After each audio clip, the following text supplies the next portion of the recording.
महाभारत की कहानियाँ हर समय सीख देने वाली। यह कहानी उसे समय की है जब हस्तिनापुर के राजकुमार पांडव और कौरव कुल गए थे। वे गुरु द्रोण के आश्रम में शिक्षा प्राप्त कर रहे थे। वह प्रतिदिन नियमबद्ध तरीके से जीवन जी रहे थे।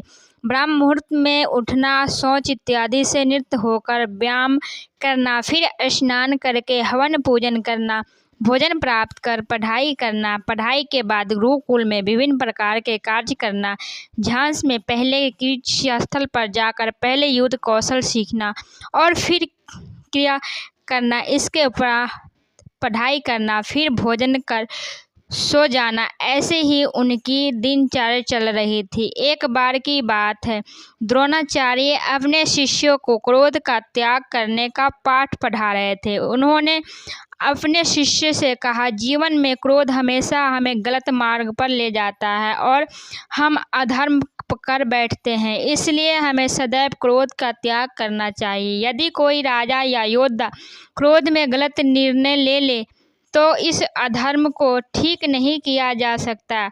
यदि कोई ऐसे पद पर बैठा मनुष्य है जिसके निर्णय में बहुजन के जीवन पर असर पड़ता है, तो ऐसे मनुष्य को सदैव के लिए क्रोध का परित्याग कर देना चाहिए। क्रोध का त्याग करना आसान भी नहीं है, इसलिए हमें निरंतर प्रयास करना रहना चाहिए, कभी भूलना नहीं चाहिए, अन्यथा कभी भी वह हमारे माथे पर सवार हो सकता है। क्रोध और अहंकार लगभग साथ साथ चलते हैं। क्रोध अहंकार को पोषित करने के लिए गलत कार्य करवाता है और वही अहंकार क्रोध को बढ़ा देता है। क्रोध अधर्म करवाता है और फिर एक अधर्म दूसरे अधर्म को जन्म देता है। अतः क्रोध का त्याग करना अति आवश्यक है। अगले दिन की कक्षा में गुरु द्रोण ने अपने शिष्यों को पिछले दिन पढ़ाई के पाठ को सुनाने को कहा। सभी कौरवों ने सुना। फिर युधिष्ठिर को छोड़कर सभी पांडवों भी सुना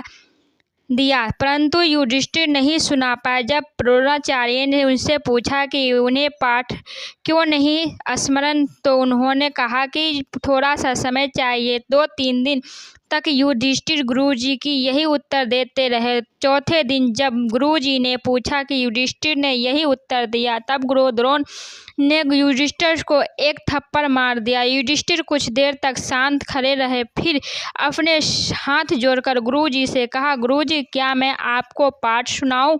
गुरु द्रोण ने गरजते हुए कहा, सुनाओ। तभी युधिष्ठिर ने हाथ जोड़ते हुए पूरा पाठ सुना दिया। युधिष्ठिर के मुख से पाठ वैसा का वैसा सुन गुरु द्रोणाचार्य सहित सब आश्चर्यचकित हो गए।